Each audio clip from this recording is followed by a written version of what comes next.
പ്രേക്ഷകരെ ഒരു ചിത്രം കാണിക്കാം. കഴിഞ്ഞ ദിവസം നദ്ദയുമായി ഒരു കൂടിക്കാഴ്ചയ്ക്ക് പോയ പാറ്റകൾ ഇരിക്കുന്ന ചിത്രമാണിത്.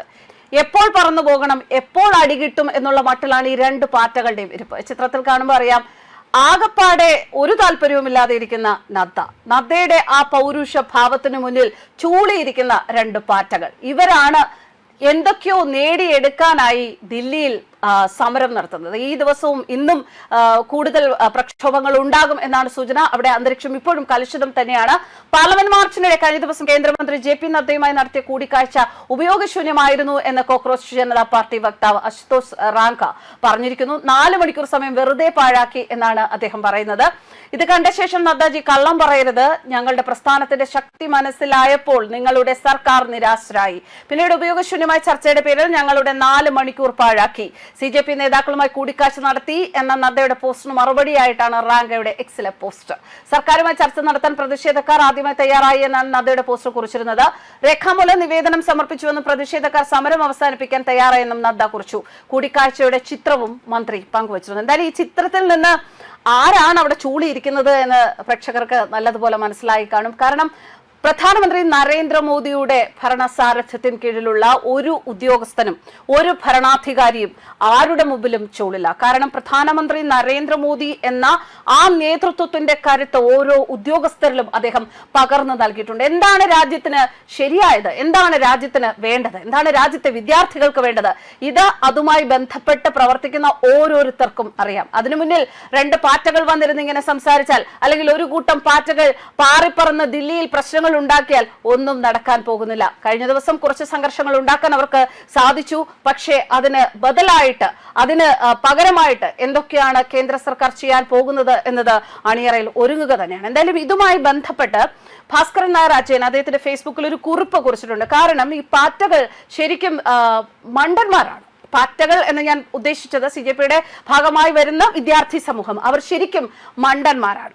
ഇവർ ആർക്കു വേണ്ടിയാണോ ഇത്തരത്തിൽ അവരുടെ സ്വന്തം ജീവൻ പോലും അപകടത്തിലാക്കി ഇങ്ങനെ നിൽക്കുന്നത്, അവരുടെ മക്കൾ, ആ നേതാക്കന്മാരുടെ മക്കൾ, അവരിൽ ഒരാൾ പോലും ഈ കൂട്ടത്തിൽ ഒരു വിദ്യാർത്ഥി എന്ന നിലയിലുണ്ടോ? എന്നാൽ അവർക്കൊക്കെ വിദ്യാർത്ഥികളായ മക്കളുണ്ട് താനും. അദ്ദേഹം ചൂണ്ടിക്കാണിക്കുന്ന ചില വിവരങ്ങളിലേക്ക് കൂടി പോകാം. ശ്രീ ബിനോയ് വിശ്വത്തിന്റെ ഭാര്യ ഉൾപ്പെടെ പഠിച്ചത് UK-യിലാണ്. എല്ലാ കമ്മ്യൂണിസ്റ്റ് നേതാക്കളുടെ മക്കളും P ജയരാജൻ സഖാവിന്റെ മകൻ ഒഴികെ പഠിച്ചതും ജോലി ചെയ്യുന്നതും വിദേശത്താണ്. മാസാമാസം കോടിക്കണക്കിന് രൂപയുടെ ശമ്പളം വാങ്ങി സുഖിക്കുന്നു. കൂടാതെ തങ്ങളുടെ മതാചാര പ്രകാരം അവരെ കല്യാണം കഴിപ്പിച്ച് നേർവഴിക്ക് നടത്തുന്നു. കേജ്രിവാളിന്റെ 2 മക്കളും എവിടെയാണ്? അമേരിക്കയിലാണ്. മനീഷ് സിസോദിയുടെ മകൻ ലണ്ടനിലാണ്. ഡിംപിൾ യാദവിന്റെയും അഖിലേഷ് യാദവിന്റെയും 2 മക്കളും ലണ്ടനിലാണ്. സ്വയം യോഗേന്ദ്ര യാദവിന്റെ മകൻ പോലും ലണ്ടനിലാണ്. സഞ്ജയ് സിംഗിന്റെ മകൻ വിദേശത്താണ്. പ്രിയങ്ക വാദ്രയുടെ 2 മക്കളും വിദേശത്താണ്.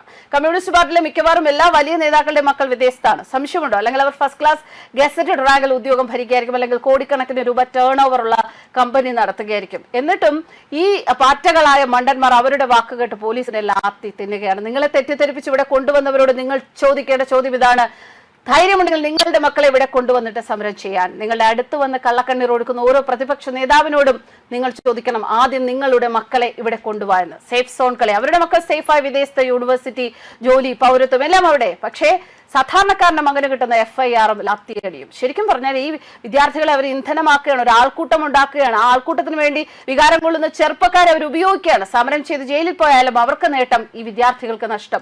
ഒരിക്കലും അവരുടെ മക്കൾ വരില്ല. അവർ ഒരിക്കലും അവരുടെ മക്കളെ റോഡിലെ നിരത്തിലെ സമരത്തിലേക്ക് കൊണ്ടുവരില്ല. കാരണം അവർക്കറിയാം അത് അവരുടെ ഭാവി നശിപ്പിക്കും എന്നത്. എന്തായാലും അതൊക്കെ അറിഞ്ഞു തന്നെയാണ് നിങ്ങളെ അവർ ഇതിലേക്ക് തള്ളിവിടുന്നത്. ചിന്തിക്കുക. ഇങ്ങനെയാണ് അദ്ദേഹം തന്റെ ഫേസ്ബുക്കിൽ കുറിച്ചിരിക്കുന്നത്. എന്തൊക്കെയായാലും ശരി, വിദ്യാർത്ഥി സമൂഹം ഒന്നടങ്കം ഇപ്പോൾ മോദി സർക്കാരിനെതിരെ തിരിഞ്ഞിരിക്കുകയാണ്. ഇതുപോലുള്ള വിദ്യാർത്ഥി പ്രക്ഷോഭങ്ങൾ നമ്മൾ മറ്റു പലയിടങ്ങളിലും കണ്ടിട്ടുണ്ട്. അവിടെയുള്ള സർക്കാരിനെ താഴെ ഇറക്കുക എന്ന് തന്നെയാണ് ആ വിദ്യാർത്ഥി പ്രക്ഷോഭങ്ങളുടെ പിന്നിൽ ഉണ്ടായിരുന്ന ലക്ഷ്യവും. എന്തായാലും ആ ലക്ഷ്യം തന്നെയാണ് ഇവിടെയും ഉണ്ടായിരിക്കുക എന്നുള്ള കാര്യത്തിൽ യാതൊരു സംശയവുമില്ല. ഇതിനെതിരെ പ്രധാനമന്ത്രി നരേന്ദ്രമോദിയെ കുറ്റം പറയുന്ന പ്രതിപക്ഷ നേതാവ് ഉൾപ്പെടെ, അതായത് നമ്മുടെ രാഹുൽ ഗാന്ധി ഉൾപ്പെടെ, ഈ വിദ്യാർത്ഥികളുടെ സുരക്ഷയ്ക്ക് വേണ്ടിയോ അല്ലെങ്കിൽ ഈ വിദ്യാർത്ഥികൾക്ക് ഇതെല്ലാം നന്മ ചെയ്യും എന്നുള്ളതിനെ കുറിച്ചോ അവരാരും ഒന്നും പറയുന്നില്ല. കാരണം ഇവരുടെ ഭാവി ഇതോടുകൂടി നശിക്കുകയാണ്. ഒന്നും നഷ്ടപ്പെടാനില്ല. ശരിക്കും മണ്ടന്മാരാകുന്നത് പാറ്റകളെന്ന് അഭിനയിച്ച് അവിടെ എത്തുന്ന വിദ്യാർത്ഥി സമൂഹം തന്നെയാണ്. ന്യൂസ് ഡെസ്ക് കർമ്മ ന്യൂസ്.